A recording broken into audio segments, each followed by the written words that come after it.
2 Reis, capítulo 5.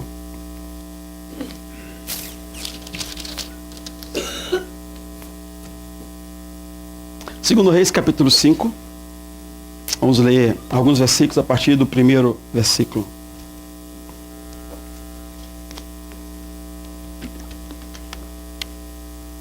Naamã, 2 Reis 5. Naamã, comandante do exército do rei da Síria, era muito respeitado e honrado pelo seu senhor, pois por meio dele o Senhor dera a vitória à Síria. Mas esse grande guerreiro ficou leproso. Ora, tropas da Síria haviam atacado Israel e levado cativa uma menina que passou a servir à mulher de Naamã. Um dia, ela disse à sua senhora: se o meu senhor procurasse o profeta que está em Samaria, ele o curaria da lepra. Naamã foi contar ao seu senhor, o rei da Síria, o que a menina israelita dissera. O rei da Síria respondeu: vá, eu te darei uma carta que você entregará ao rei de Israel. Então Naamã partiu, levando consigo 350 quilos de prata, 72 quilos de ouro e 10 mudas de roupas finas. A carta que levou ao rei de Israel dizia: junto com essa carta, estou te enviando meu oficial Naamã, para que o cures da lepra. Assim que o rei de Israel leu a carta, rasgou as suas vestes e disse: por acaso sou Deus, capaz de conceder a vida ou a morte? Porque esse homem me envia alguém para que eu o cure da lepra? Veja como ele procura um motivo para se desentender comigo. Ora, Eliseu, o homem de Deus, soube que o rei de Israel havia rasgado as suas vestes e mandou-lhe esta mensagem: por que rasgaste as tuas vestes? Envia a mim, e ele saberá que há profeta em Israel. Vamos orar? Senhor, mais uma vez, nós oramos pedindo a direção, a ação do Teu Espírito Santo para as crianças lá em cima, para cada ministro, Senhor, e para nós aqui agora, a Tua graça, apesar do Teu servo, apesar de mim, alcance, abençoa, fala conosco, cura, liberta, transforma. Nos tira, Senhor, do nosso comodismo. Nos tira, Senhor, Deus querido, de uma acomodação ou à doença, ou a olhar a doença do outro. Nos tira da acomodação e gera milagres no meio da Tua igreja. Em nome de Jesus. Diga amém. Amém. Queridos, nessa semana, foi uma semana especial, nós recebemos um presente de Deus. O pastor Jeremias esteve conosco aqui na terça-feira e trouxe uma palavra muito simples, muito abençoada, mas muito profunda. Quem não pode estar aqui e que ouviu a mensagem durante a semana? 1, 2, 3, 4. Eu estava no grupo de Rosimão, nós ouvimos juntos lá. Se você não ouviu, eu gostaria que você ouvisse aquela palavra. Muito pertinente, muito a ver com o nosso momento, com a nossa vida. Eu queria que você ouvisse essa palavra. Ele fala de 5 características de um coração que busca Deus. São elas, quem vai lembrar comigo? Expectativa, iniciativa, coragem, disposição e fé. E aí ele trouxe aí uma palavra muito abençoada em cima dessas características que ele encontrou lá no cego Bartimeu, e foi uma bênção. Bom, escuta depois, tá? A Eliana fez umas piruetas com o vídeo e tal, deixou cair umas 3 vezes o celular, mas a coisa funcionou. Você tem hora que vai ficar assim para ver o pastor Jeremias, mas a palavra é muito abençoada. Eu passei todo o mês de março sem pregar na igreja e deixei os irmãos lá em fevereiro no livro de Juízes, os heróis, o livro dos heróis. E aí o tempo passou e aí a coisa foi acontecendo. E nós vivemos 400 anos dos juízes, depois estamos aqui agora uns 200, 300 anos dos reis, para chegar em 2 Reis, no capítulo 5. Um tempo de 400 e poucos anos. E aí o povo de Israel sai do período dos juízes e escolhe para si um rei. Eles queriam ser iguais às nações em volta deles. Querido, eu não sei se você já teve esse desejo, olhar para alguém e falar assim, eu queria ser como ele, eu queria ter o que ele tem. Mas se você já teve esse desejo, eu vou te falar um negócio. Eles queriam ser como todas as nações. E esse desejo tem que ser questionado cada vez que ele aparece. Olhe para Jesus e fala, Senhor, eu quero ser igual ao Senhor. Mas fora o Senhor Jesus, fora alguém que o está imitando, cuidado com esse desejo, com essa necessidade do seu coração, porque todo mundo vai sair perdendo. Sabe aquele seu colega que você quer ser igual a ele? Aquele seu vizinho? Aquela pessoa que não conhece a Deus, não vai ser bom para ninguém. Por quê? Porque esse vizinho vai perder a sua missão, você vai perder a sua missão no mundo, que é testemunhar, ser luz para esse vizinho seu, para essa pessoa que você está imitando. Essa pessoa vai perder você como luz para a vida dele, a sua família vai perder muito, não vai ser bom para ninguém, querido. Sabe por quê? A única coisa que você tem de bom é o temor de Deus. A única coisa que eu tenho de bom é o temor de Deus. Se eu perco isso, via de regra, para imitar, eu vou perder o temor de Deus. O povo de Israel fez isso. Decidiu ter um rei para si, e imitando as nações, eles foram perdendo o temor de Deus, e você vai ser só mais um na multidão. Só mais um na multidão. Então, deseje ser igual ao Senhor.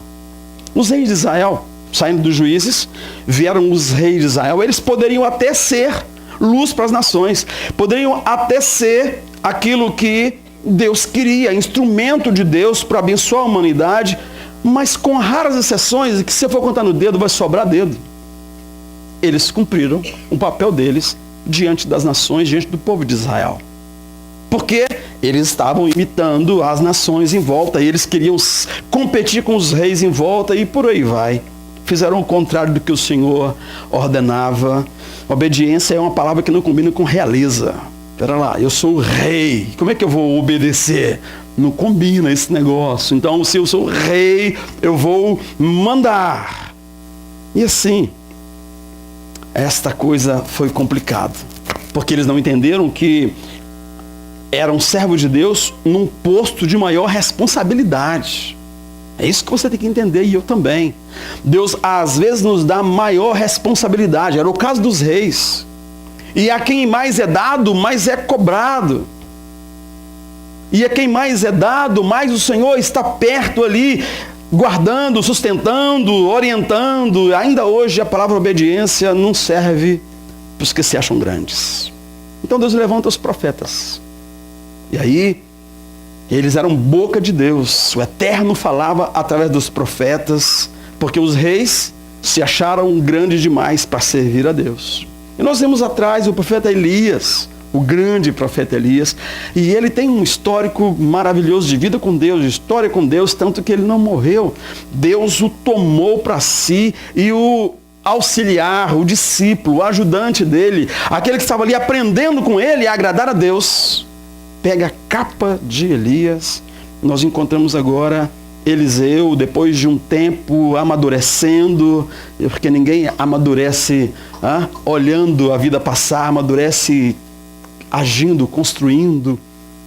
Eliseu, no primeiro confronto, no primeiro desafio, ele deu uma ordem e as ursas saíram do mato e mataram pessoas por uma ordem que ele deu. Agora, tempos depois, ele está diante do general do exército inimigo e ele abençoa aquele homem. A maturidade vem no exercício do ministério, e assim encontramos Eliseu agora um homem mais maduro. Ele realmente é a boca de Deus. Geazi, seu discípulo, um sucessor, um ajudante. Jorão é o rei, mas o nome do rei nem é citado no texto que nós lemos. Falou-se do rei de Israel. Qual o nome dele? Eu falei para você agora, Jorão, mas o texto não cita. Jorão é citado apenas na sua fraqueza, no piti que ele dá. E o reino do norte, estamos falando de Samaria, o reino do norte, onde Eliseu estava ali abençoando, duraria poucos anos a mais, principalmente por causa do pecado de Acabe e Jezabel, pai daquele menino que não fedia nem cheirava, mas era rei de Israel. Um menino que não tinha o que oferecer, mas era filho do rei. Mas por causa dos pecados dos seus pais, a nação, poucos anos depois, alguns reis depois, vai ser eliminada da face da terra. E chegamos aqui no capítulo 5 de 2 Reis, uma das histórias mais lindas, mais conhecidas do Velho Testamento, a cura de Naamã. E nessa história de amor, de poder de Deus, que não se importa com título, com nacionalidade, não se importa com tanto de coisa que a gente importa, não se importa se o cara está fedendo ou não, se a chaga é aparente ou está escondida. Nós vamos aprender algumas coisas. E aí, como ele deu, por ordem do Senhor, 7 mergulhos no Jordão, vamos ver 7 coisas para a nossa vida. O general sírio, o grande imperador da época, estava leproso. Entendendo o texto. Israel estava ali, no Reino do Norte, o Reino do Sul estava ali, meio em guerra, e aí tinha outros inimigos em comum, e um deles era a Síria, que nesse momento era a grande potência bélica. E aquele homem que havia ganhado a guerra para o rei estava leproso. E ele vem ao rei de Israel que não sabe o que fazer. Não sabe o que fazer, mas pelo desespero do rei, que não fedia nem cheirava, Eliseu soube e falou: traga o homem aqui e ele verá que há Deus em Israel. Eliseu, sucessor de Elias, profeta que percebeu a angústia do rei de Israel. E aí, sem preocupar com patente, sem preocupar com o quanto de dinheiro ele trouxe na mala, ele trouxe muito dinheiro. Ele trouxe 200 e tantos quilos de prata, 70 quilos de ouro. Dá para imaginar o que é 1 grama de ouro? Ele trouxe 70 e tantos quilos de ouro para pagar pela cura dele. E o texto fala que Eliseu nem o recebeu, nem quis saber, não pegou o imposto de renda dele, só deu uma palavra, só deu uma orientação. E aí ele teria que se ver com essa orientação. Vá banhar-se 7 vezes no Rio Jordão e você será curado. O doente mantinha o seu orgulho, sua vaidade. E ele se revolta contra a orientação do profeta. Os rios na terra do meu país, os rios lá na Síria, são muito melhores do que esse esgoto aqui, esse riozinho. E ele ia embora beiçudo, pirraçando. E aí, com muito dedo, com muito jeitinho, imagina o capitão, o sargento: senhor, deixe-me falar-lhe uma coisa. Se ele tivesse pedido todo esse dinheiro, o que você faria? Eu dava para ele. Se tivesse pedido a roupa que você está vestindo, o que você faria? Eu daria a minha roupa. Se tivesse mandado você ir na lua, o que faria? Eu inventaria a NASA e a gente iria na lua. Mas ele pediu tão pouco. Por que você não faz? Mergulha lá. Vamos ver no que dá. Aí ele baixou, saiu daquele lugar e decidiu ir. E ele mergulhou 7 vezes. E ele sai dali curado. Seu coração se enche de gratidão. Ele se converte ao único Deus verdadeiro. E dessa história vamos destacar algumas coisas importantes. A primeira coisa para destacar é da nossa fragilidade, querido. Nós somos frágeis. Eu não sei quão forte você se sente, quão forte você já se sentiu, mas nós somos frágeis. Fragilidade é uma palavra que rima com humanidade. Fragilidade, humanidade. Mas o que combina com humanidade, sabe o que é? Hipocrisia. Fragilidade rima. Hipocrisia combina, porque aquele homem continuava vivendo como se não tivesse nenhum problema. Ninguém sabia, ele vivia muito bem encapadinho e ninguém via o quão doente ele estava. Mas a fragilidade faz parte da nossa vida. Por causa da lepra, suas feridas estavam guardadinhas ali. O exército que tinha levado cativo para a Síria muitos guerreiros, muitos escravos, tinha levado também, tinha passado já em Samaria, em Israel, e levado cativos famílias, guerreiros. meninos, meninas. Esse homem, esse herói temido por grandes e pequenos, imitado pelos meninos na brincadeira de bandido e soldado, esse homem decide sair da capa da hipocrisia e assumir a sua humanidade diante de uma menina que estava ali na sua casa. O texto fala, querido, que o grande guerreiro ficou leproso. Assim começa.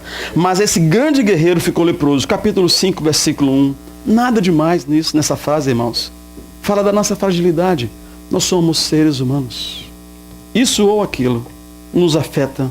Nós precisamos de perceber essa fragilidade e trazê-la para o Senhor. Quando aquele homem assume a sua fragilidade, a fragilidade é transformada em força, em possibilidade. A mesma coisa serve para você e para mim. Primeira lição dessa história: nós somos frágeis. Você pode repetir isso comigo? Nós somos frágeis. Mas tem uma outra lição importante, que é: nós temos que valorizar o que é simples. Nós somos treinados para valorizar coisas espetaculares. É por isso que os caras da televisão se chamam estrela. Eles não são gente, eles são estrelas. Nós somos treinados para ver o que é espetacular, e nós achamos que o muito vai fazer muito, e não funciona assim. De verdade, não funciona assim. Nós temos que aprender a valorizar o que é simples. As grandes respostas vêm de coisas simples, das pessoas simples. A Bíblia insiste que Deus escolhe as coisas simples para confundir as sábias. Deus escolhe as coisas fracas para humilhar as fortes. E ninguém mais frágil, mais simples do que um escravo. Ah não, pode ser mais fraco. Pode ser uma escrava. Naquela época, uma escrava valia muito menos que um escravo. Ninguém, então, mais frágil, mais simples do que uma escrava. Ah, pode ser. Se essa escrava for uma criança, ela não pode ainda gerar, ela não pode carregar muito peso. Então, uma mulher, uma escrava, uma criança. A fragilidade, a simplicidade dessa menina que trabalhava na casa do grande guerreiro da Síria, e ela estava ali lavando o prato, limpando o chão e vendo as lágrimas daquele homem dentro de casa, sem a capa, a hipocrisia diminuída. E essa menina então escuta o lamento, vê as lágrimas, e ela começa a orar por esse homem, e orando pela sua fragilidade, ela vê a sua humanidade. Quando começamos a orar, nós esquecemos que essa pessoa é usada pelo inimigo, ou é o inimigo. Nós começamos a orar, e nós somos luz para as nações, nós abençoamos as pessoas. E aquela menina então, olhando a fragilidade do seu senhor Naamã, vê a sua humanidade. E quando ela olha para a sua humanidade, ela vê que falta divindade. Faltava Deus na vida dele, a ação de Deus. E essa divindade, ao contrário de alguns pensam, né? Ela pode ser desenvolvida. Desenvolva aí a sua divindade, desenvolva aí a sua... Qual que é a expressão muito usada? Desenvolver a sua espiritualidade, e por aí vai. Tem uma série de expressões aí. Mas a Bíblia fala, querido, que essa divindade não é desenvolvida, como pensam alguns. Nos é ofertada em Cristo Jesus. Nós temos que recebê-la pela fé. Aquele homem precisava de algo de Deus na sua vida e não tinha o que fazer, não tinha dinheiro para pagar, não tinha nada que fizesse reverter o quadro dele, porque ele já tinha tentado. Não era a primeira vez que ele viaja pelo mundo com um saco de dinheiro, carregando ouro, e volta com o ouro e a lepra piorando. Mas aquela menina simples olha a fragilidade daquele homem e vê a sua humanidade, vê que falta divindade, e ela sabe explicar para ele, testemunha para ele daquilo que ela cria.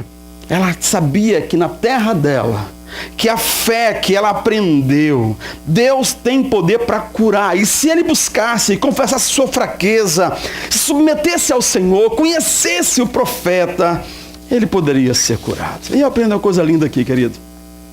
Criança é simples. Criança não tem medo de gente. E aí eu tenho que aproveitar do povo que está indo embora, né? Para bater neles bastante. E agora é a vez da Belle. Vai embora, Belle. Mas, queridos, criança não tem medo de gente até que os pais ensinem a ter medo de gente. E a Belle é essa fulaninha que não tem medo de gente. Se no lugar daquela menina, na casa de Naamã, fosse um adulto, ele não pregaria, não diria, teria medo. Iria ver as patentes do sujeito e não a humanidade dele. E aí eu estou pensando na Belle porque ela é simples. Ela ri para todo mundo. Fui na casa dela essa semana. Meu Deus do céu. Que recepcionista. Fernando ia perder a vaga, com certeza, se ela não fosse embora. Ela ri para todo mundo. Abraça quem ela pode. E eu espero que os pais da Belle não a protejam. A protejam, mas não a façam ter medo de gente. Por favor. Eu vi a Belle abraçando um bêbado aqui dentro da igreja. E a mãe dela, para protegê-la, sabe o que fez? Abraçou também. Protegeu-a de ter medo de gente. E o que a gente faz normalmente? Sai daí, menino! Você tira a criança de perto do outro porque você cisma que o cara mais sujo, o sujeito mal vestido, o sujeito mais carente é pior que você. Ou que você é melhor do que ele. Nós não somos mais importantes, melhores do que o viciado, o dependente, sujo. Não somos, irmãos. Deus abençoe os pais da Belle que abraçam bêbado e faz eles sentirem dentro de uma igreja do Deus de amor. Eu já vi a Belle abraçar bêbado aqui. E para protegê-la, a mãe chegou e abraçou também. Eu não sei o que veio primeiro, se houve a galinha. Eu só sei que as duas abraçaram o moço e foi uma bênção. Criança é assim. E aquela criança faz isso porque era criança. Ela não tinha medo de gente. Ô Naamã, ô Naná, não sei como é que ela falou, mas ela disse, vai lá e você vai ser abençoado, porque era uma criança. Ela sabia que estava ali escrava, porque os seus pais não haviam obedecido o Deus vivo. Qual a grande desobediência dos seus pais, irmãos? A grande desobediência é que eles não amaram a Deus de todo o coração, de toda a alma, de todo o entendimento. Jesus discute isso com um professor de teologia da época. O grande mandamento desprezado era esse: amar a Deus sobre todas as coisas e ao próximo como a si mesmo. Mas quem é capaz de amar dessa maneira? Tira a Belle da história. Quem é capaz de amar dessa maneira? Nosso coração é falho. Esse amor, nós somos mais egoístas do que capazes de amar. Nós somos facilmente distraídos e nos falta força. Nossa existência na Terra exige que nos consagremos tempo, atenção, cuidado para aquilo que nós amamos. Senão daqui a pouco a gente perde tudo, principalmente nossa relação com Deus. Nós pensamos pouco naquele que merecia toda a nossa atenção, nossa devoção. Como obedecer ao grande mandamento, irmãos? Dentro de todo relacionamento, importa que a gente desenvolva conhecimento mútuo para que realmente consigamos amar uns aos outros. O Antigo Testamento nos fornece belas imagens da natureza, da grandeza de Deus, da criação, para que, conhecendo a Deus, possamos amá-lo. Mas ninguém mais do que o Filho nos revela a Deus, para que possamos amá-lo. O caráter de Jesus, as ações de Jesus, a maneira como ensinou, como viveu, nos ensina a amar o Pai, nos revela o Pai e nos mostra como amar o Pai. Aquela menininha amava Deus.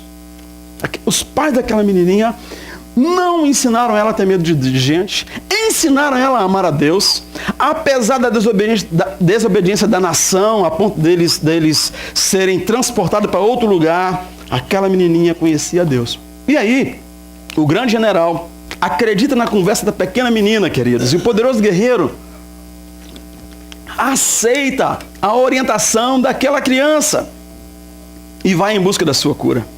Testemunha ao seu senhor, o rei da Síria, dizendo: olha, a Belle me falou e eu acredito nela. Eu não sei como é que é não, mas eu acredito nela.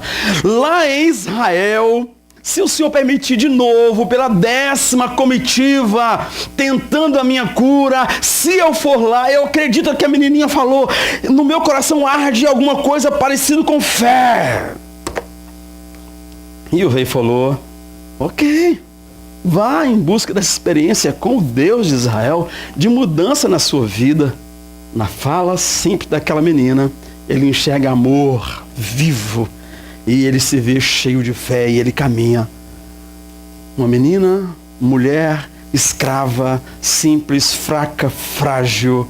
Por favor, valorize o que é simples. Nada é mais refinado do que a simplicidade. Terceira lição. Vamos falar junto a segunda lição, vai. Valorize o que é simples. Terceira lição. Se prepare para ser confrontado. E aí, nós mudamos de personagem. O personagem agora é o rei de Israel. Aquele moço que, como eu disse, não fede nem cheira. Um moço que o nome nem aparece na narrativa, literalmente sem caráter, sem fé, sem equilíbrio emocional. E esse homem que vem agora, ele foi confrontado com a carta do rei da Síria. E quem gosta de confrontação, irmãos? Quem gosta de falar assim, Rodrigo, presta atenção, tá? 2 traíras já foram. Agora você se apruma, por favor. Confrontação, mesmo num tom de brincadeira, não é legal, porque todo mundo agora sabe que ele é o Rodrigo, um potencial. Bom, confrontação nós não gostamos, nós evitamos sempre, ainda mais se a confrontação é com a nossa fé. Principalmente se essa fé é uma fé histórica, é uma fé, eu sou presbiteriano, eu sou batista, eu sou assembleiano, meu negócio é no sapatinho assim e tal. Não, porque eu sou metodista, não, eu sou... A fé não é nossa, a fé é histórica. A fé é lá da igreja, como é que é o nome da igreja lá? Fala o nome da igreja? Igreja do Senhor Jesus do Recife. Fortaleza? Tá bom. A igreja do Senhor Jesus, a fé é deles. E que eu represento de peito estufado, mas querido, se a fé é histórica, familiar, famosa, ela não é nossa. A fé é famosa, mas não é nossa. E esse rei, ele carregava uma história de um povo que tinha fé. Mas a fé não era dele. Ele não tinha fé. Na confrontação da sua fé, ele ficou maluco. E a carta dizia, eis aí o meu melhor homem, meu melhor Rodrigo, cure-o e mande-o de volta. O rei leu aquela carta. E ele ficou pensando que o cara estava chamando ele para briga. Como assim? Cure-o e mande-o de volta. Como é que eu vou curar esse moço? Quem ele pensa que eu sou? Eu sou Deus que pode dar vida e a morte. Ele está de brincadeira comigo? Ele está caçando briga comigo? Olha esse vizinho maluco. Olha essa pessoa que quer brigar. E a gente começa aí, quando é confrontado, a desconfiar do outro. Ao invés de olhar para dentro e perguntar, cadê a fé que ele está perguntando? O rei da Síria esperava que o rei de Israel soubesse mais da sua fé que a menininha escrava. Se a menininha falou com tanta segurança, com tanta garantia, olha, o rei vai me levar na fonte. O negócio está fácil. Se a menininha sabe, quanto mais. Se a Bela e abraça bêbado, quanto mais a mãe dela. Se a criança não tem medo, por que o adulto teria? E aí o rei pensou assim e mandou uma carta. Queridos, por mais que a gente fuja, somos confrontados o tempo inteiro. A frágil menina, confrontada pela dor do seu senhor, começa a orar por ele. O forte rei de Israel, confrontado pela demanda da carta do rei da Síria. A questão é que não importa se é frágil, se é forte, se é grande, se é pequeno, você será confrontado. Sempre. Simples ou rebuscado, você precisa de uma experiência que sobreviva à confrontação. Tem muita lepra em volta da gente que nos será enviada. Muita lepra. A pergunta é, o que você fará? O que eu farei? Nós vamos nos humilhar diante de Deus e pedir poder? Ou nós vamos fazer a cena que aquele moço fez? Nós seremos confrontados da nossa fé.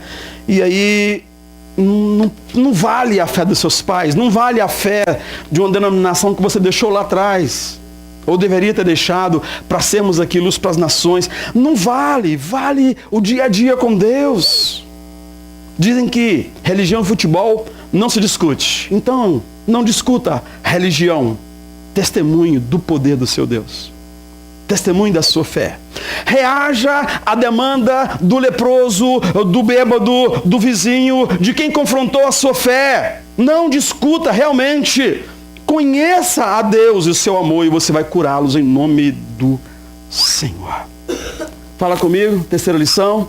Se prepare para ser confrontado. E a outra lição, queridos, eu ainda estou no rei de Israel. Aceite seus limites. A palavra é aceitação. Por mais bem sucedido que você seja no seu trabalho, na sua área de atuação, você pode ser o rei, você tem limite. Você tem limite. Por mais poderoso que pareça, você tem limite. Eu tenho limite, importa reconhecê-los. Importa que eu assuma isso e assumir que não sabe o que fazer, não é nada demais, é muito simples. Assumir que está com medo de gente é tranquilo, é simples. Desde que a gente assuma. Quando o rei de Israel leu a carta do rei da Síria, ele começou a rasgar a roupa dele e ele deu um pitizão. Ele não parou e falou: olha, meu querido, vou orar com você porque eu preciso de direção aqui, eu não sei o que fazer. Não sei o que fazer.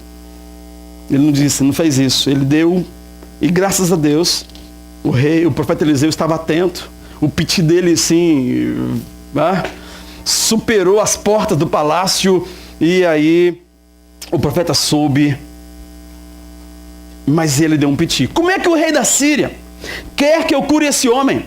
Será que ele pensa que eu sou Deus e que tenho poder para dar a vida e tirar a vida? Ele está querendo briga. É a frase que ouvimos sempre. Veja, ele está procurando motivo para se desentender comigo. Olha o que ele está falando comigo. Poxa vida. Bom, a pergunta é, o que você faz quando o seu limite aparece? Ele aparece. Você vai buscar Deus ou vai culpar o outro? Vai buscar ajuda ou vai acusar o outro? Ele está te tirando do sério. Ele está me tirando do sério, pastor. Precisamos, queridos, aceitar nossos limites e, com humildade, buscar a Deus, buscar direção para nossos problemas. A partir desses limites que chegam, nós temos realmente de declarar: Senhor, eu não sei o que fazer. Não tenha medo de não saber o que fazer. Se você tem Deus, vai buscar Deus, querido. Vai buscar Deus. Então, a quarta lição é: aceite seus limites. E a quinta lição, talvez a mais importante, nós precisamos buscar intimidade com Deus. E Eliseu é agora o personagem. Eliseu é o personagem. Querido, o mundo não precisa da nossa religião, da imponência da nossa religião, dos grandes efeitos das frases que nós temos, da nossa teologia. O mundo não precisa, não ajuda em nada. Nada. Então, se você é calvinista, arminiano, se você já nasceu presbiteriano, você foi batista no meio do caminho, você teve uma experiência maravilhosa na Assembleia de Deus, não interessa. O mundo não quer saber disso. Isso é palhaçada nossa. O mundo precisa do poder de Deus, que vem através de um homem que busca Deus. Vida de intimidade com Deus. Nós precisamos de vida de intimidade com Deus. A imponência da nossa religião enoja a Deus. Você vai encontrar os textos bíblicos que Deus fala assim: eu estou com nojo das suas reuniãozinhas sagradas, das musiquinhas que vocês cantam, da maneira que vocês trazem suas ofertas. Eu estou com nojo. Deus quer se relacionar conosco. Essa vida de intimidade com Deus é muito importante. Naamã não chega em busca de uma religião, querido. Ele tinha religião lá, ele vai falar dela no final. Um ritual rebuscado, que exigisse dinheiro e fosse muito arriscado. Mas ele não precisava disso. Não é disso que ele precisava, ele estava preparado para isso. Tinha dinheiro lá, ele tinha lá umas galinhas pretas lá, para se precisar de matar, uns bodes. Ele trouxe tudo, pronto, porque a gente faz um negócio lá e eu volto curado. Ele não precisava da religião. Ele não precisava. Ele tinha religião lá na Síria. Ele não precisava de rituais. A própria doença trazia para ele bastante ritual. Querido, uma pessoa com a chaga aberta, colocar uma roupa é um ritual. Tirar é um ritual ainda muito pior, muito mais doloroso. O que ele precisava, o dinheiro não podia comprar. E nós somos traídos pela nossa cultura, pela nossa religiosidade, pela nossa hipocrisia centrada no homem e no dinheiro. Ele precisava apenas encontrar um homem que conhecesse o Deus que a menina havia testemunhado. E os leprosos perto de você precisam da mesma coisa. Conhecer um homem, uma mulher que conhecem o Deus que a menininha testemunhou. Os leprosos perto de você encontram essa pessoa quando procuram. Essa pergunta importante que Eliseu sabia responder. Então Naamã foi com seus cavalos, sua comitiva, tudo que ele tinha, aquele tanto de ouro, de prata, de roupa, e para na porta da casa de Eliseu. E ele esperava agora que o profeta saísse e fizesse o que todo maluco fez até ali. Inventou um tanto de ritual, um tanto de coisa, tirou o dinheiro dele, ele foi embora na promessa de virar a esquina e ficar curado, nada aconteceu. O moço não vem, manda um recado. Fala para ele ir lá e mergulhar 7 vezes. Daí eu tenho a musiquinha, 7 mergulho no Jordão. E aí ele ouviu aquela musiquinha e ficou muito zangado, irmãos. E ele disse, eu pensava que pelo menos o profeta ia sair, falar comigo, oraria ao Senhor, seu Deus, passaria a mão no lugar da ferida, poria a mão onde a primeira chaga apareceu. Além disso, por acaso, não são os rios Abana e Farpá em Damasco melhores que qualquer rio em Israel? Será que eu não poderia me lavar neles e ficar curado? E foi embora muito bravo. Muito bravo. Seus empregados, cheios de dedo, então, o convenceram, já falei com vocês. Se o profeta mandasse fazer uma coisa muito difícil, o senhor não faria? Por que o senhor não vai e se lava no rio, criatura? Então Naamã desceu até o rio Jordão, mergulhou 7 vezes, como Eliseu tinha dito, e ficou completamente curado. Não sei se no primeiro mergulho, no segundo, no terceiro, porque, você sabe, né? A gente fica um pouco prepara assim, quando sobe a água assim, fica meio cego, fica meio assim. Mas depois de 7 vezes, quando ele conferiu, queridos, ele estava parecendo pele de bebê. E aí, ele voltou com seus homens ao lugar onde Eliseu estava. Ele disse, agora eu sei que no mundo inteiro não existe Deus, a não ser aquele, o Deus de Israel, Deus presente. Louvado seja o nome do Senhor. Eu quero ainda falar de uma outra coisa, outra lição ainda em Eliseu. Nós temos que aprender a reagir com equilíbrio. Eliseu é a palavra-chave. Nós temos que ter nossas respostas de equilíbrio para a vida, queridos. E principalmente o equilíbrio que vem de nosso coração que ama Deus. Porque em seguida, aquele homem vem tão feliz que ele daria qualquer coisa que Eliseu pedisse. Qualquer coisa. O dinheiro que ele trouxe, ele ia buscar mais. Ele buscaria mais porque ele alcançou o que veio buscar. Ele teve uma experiência com Deus. Ele sabia, ele tinha chutado muitos altares, destruído muitos templos, mas agora ele confronta um Deus que se apresenta como o único Deus. E aí ele vai para casa, ou ele vai para Eliseu com muita gratidão. A pergunta é, como é que você reage ao dinheiro? Como é que Eliseu ia reagir ao dinheiro? Como é que você reage ao potencial, aquilo que Deus tem te dado, querido? O homem grato oferece muito dinheiro. Ele reconhece que não há Deus. Ele andou pelo mundo inteiro. O mundo conhecido, ele conhecia. Ele confrontou a fé de muitos. Ele quebrou templos. Ele não temia Deus nenhum, porque sabia que não eram deuses. Agora, diante do Deus verdadeiro, ele quer pagar. Ele quer pagar. Tudo bem, é a gratidão exagerada do novo crente. Mas o que é que você faz diante do dinheiro? Essa é a questão. A outra questão vem quando o general, Eliseu, não recebe o dinheiro, o abençoa, e o general então fala para ele, aqui, permite que eu pegue um pouco da terra aqui de Israel, aqui de Samaria, e leve comigo, porque eu quero adorar o Senhor lá, e com alguma lembrança, alguma memória. E aí podia ser que nós levantássemos e começássemos como os judaizantes, dizendo assim, não faça isso, não faça aquilo, para aí, não mexe na terra, não faça...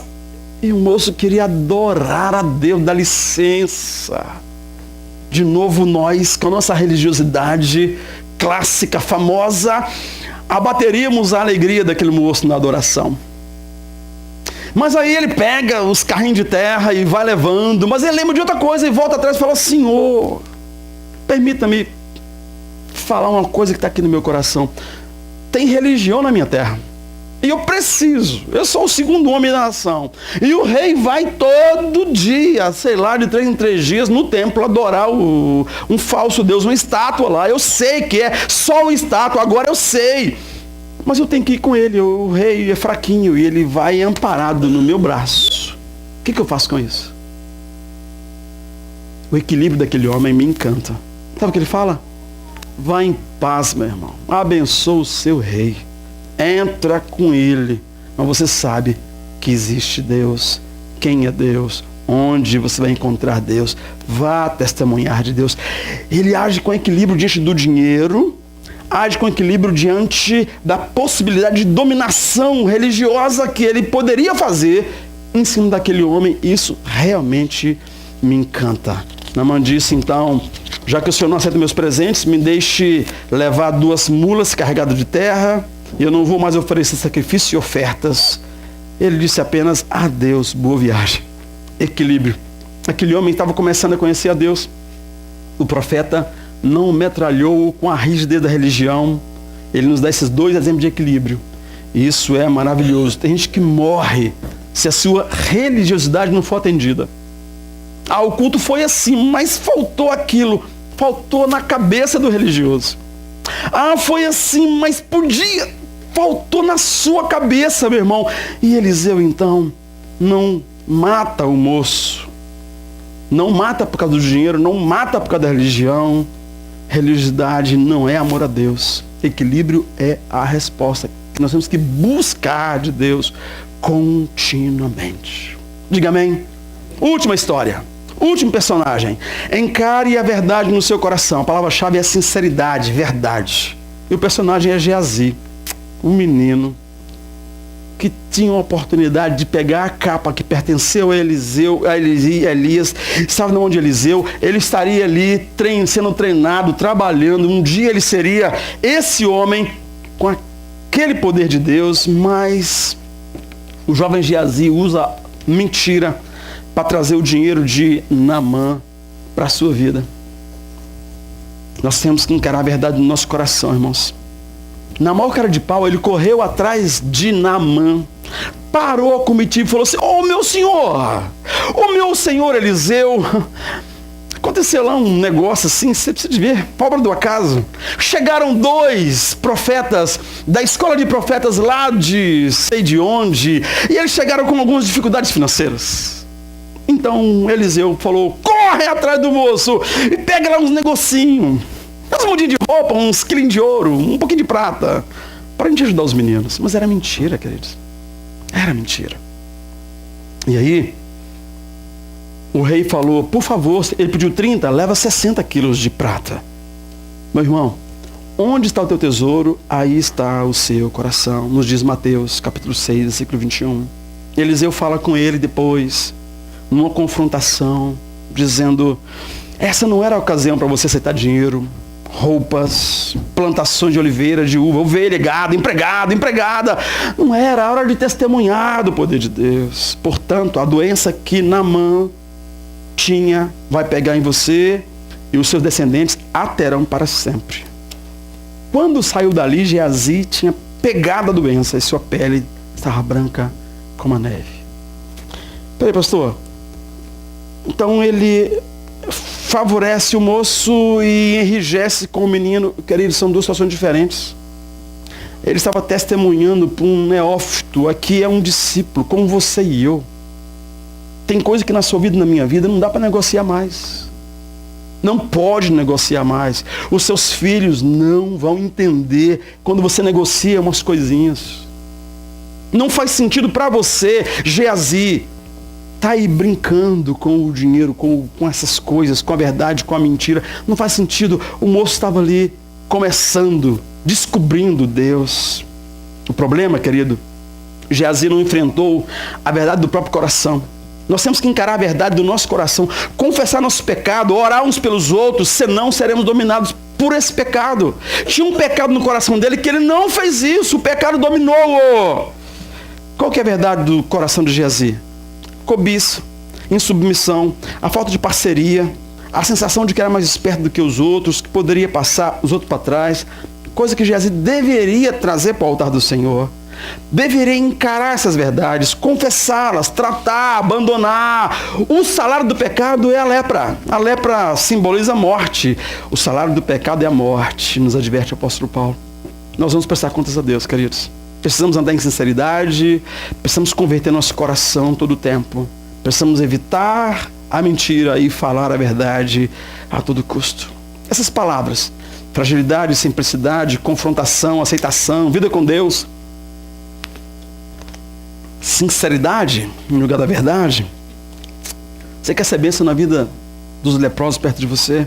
Você tem que aprender essas palavras, essas 7 lições. Nós somos frágeis, nós temos que valorizar o que é simples, nós temos que nos preparar para a confrontação, nós temos limites, aceite-os, temos que buscar intimidade com Deus, temos que reagir com equilíbrio diante do dinheiro, diante dessas questões religiosas que nos fazem de nós pessoas que discriminam na facilidade descomunal em nome de Deus. Temos que encarar a verdade do nosso coração, confessar, abandonar. Por quê? Porque o inteligente aprende com os seus erros. Mas o sábio, e você é sábio, você tem o Espírito de Deus, aprende aí lendo a Bíblia. Vai crescer lendo a Bíblia, vendo o erro dos outros. 7 palavras, 7 lições. O que nós temos que trabalhar mais hoje? Em que área você está em débito para a gente orar? Deus é Deus que supre, que cura, que traz leveza para a vida, que traz alegria para o seu dia a dia, que fortalece seu testemunho, que responde a sua oração, que abençoa a pessoa através de você, que traz equilíbrio à sua vida. Ele exige simplicidade, relacionamento com você, de maneira que no caminho você possa dizer: eu amo a Deus de todo o coração, de toda a minha alma, de todo o meu entendimento. O próximo será abençoado. Eu vou amar o meu próximo, pagar o preço pela lepra do outro perto de mim. Que Deus nos leve ao centro da vontade dele. Vamos ficar de pé?